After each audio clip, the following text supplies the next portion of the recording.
Assalamualaikum warahmatullahi wabarakatuh. Kembali lagi dengan saya Yudi Rashid.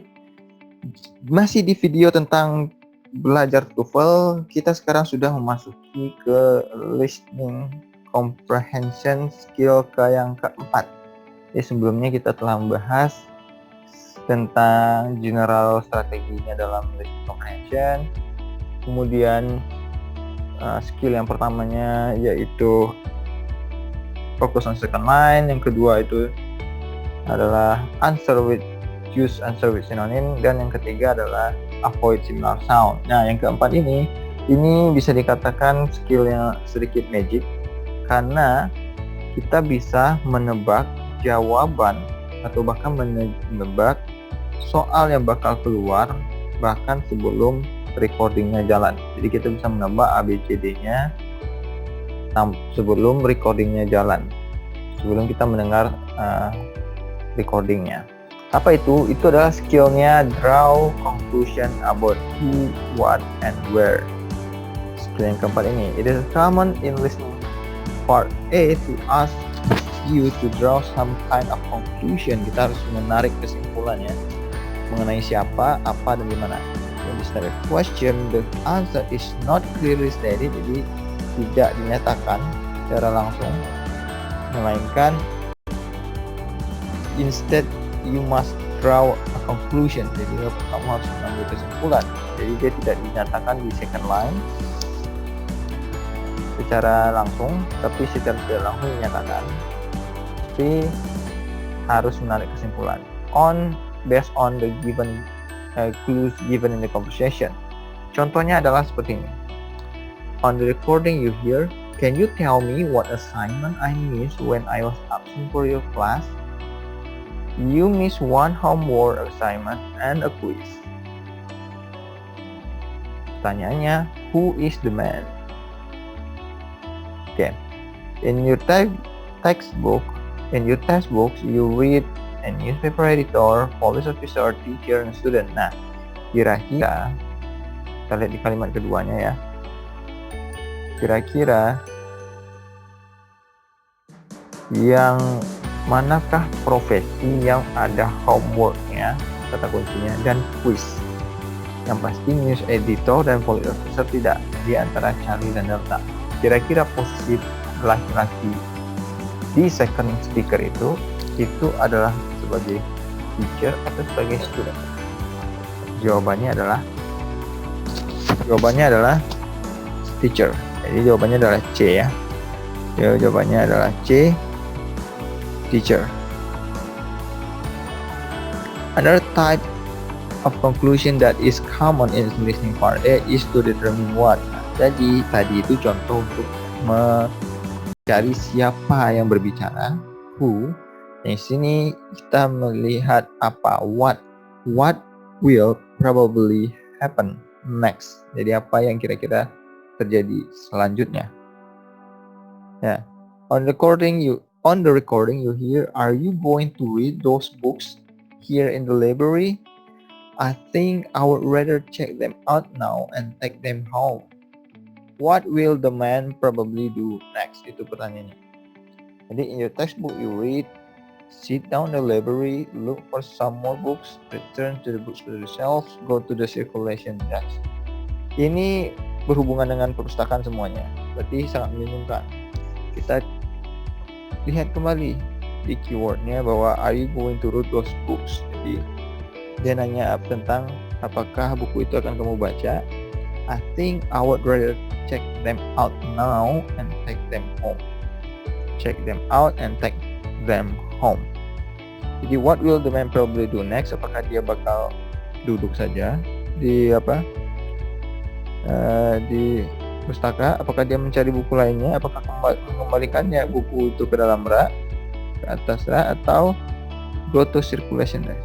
Jawabannya adalah Delta, karena dia bakal meminjam buku itu dan membawanya pulang, ya kan? Jadi Delta, go to circulation desk. Nah, di luar negeri tersebut, di Amerika khususnya di universitasnya itu perpustakaannya biasanya berbentuk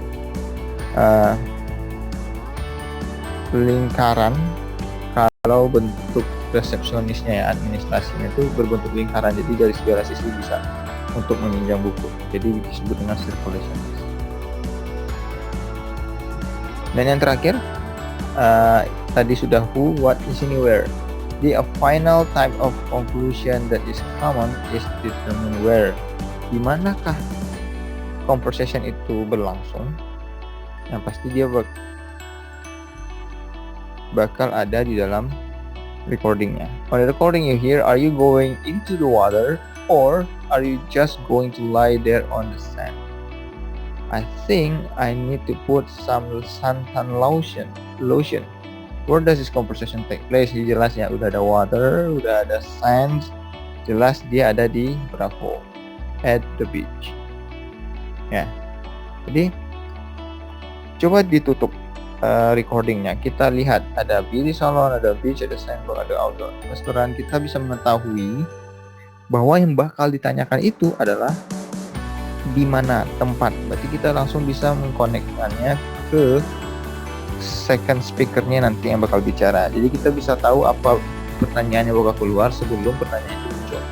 Begitupun dengan ini. Kalau dia langsung kata kerja setelah di optionnya sit down, look for, return the books, go to, berarti dia akan menanya what will do next.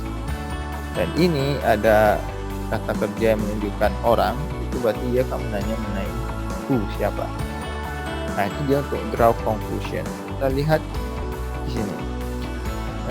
Yang harus diperhatikan, it is common for you to be asked to draw one of the following conclusion, yaitu who is probably talking, what will she or he probably do next, and where does the conversation probably take place. Kita coba lihat di exercise-nya. Ada 3 exercise. Soal nomor 1, I would like to tapi sebelum kita bahas soal nomor 1, kita lihat dulu ke instruksinya ya. Be familiar with direction. In this exercise, read the short conversation question, underline the clues that help you answer the question. Draw conclusion about who, what, and where. Ya. I would like to deposit this check in my account, please. Would you like any cash? Ini jelas ya, kalau belum dengar ini. Who is the woman? Kita berarti posisinya tuh ada di bank. Buka short. Ada this check, deposit, this check, my account ya.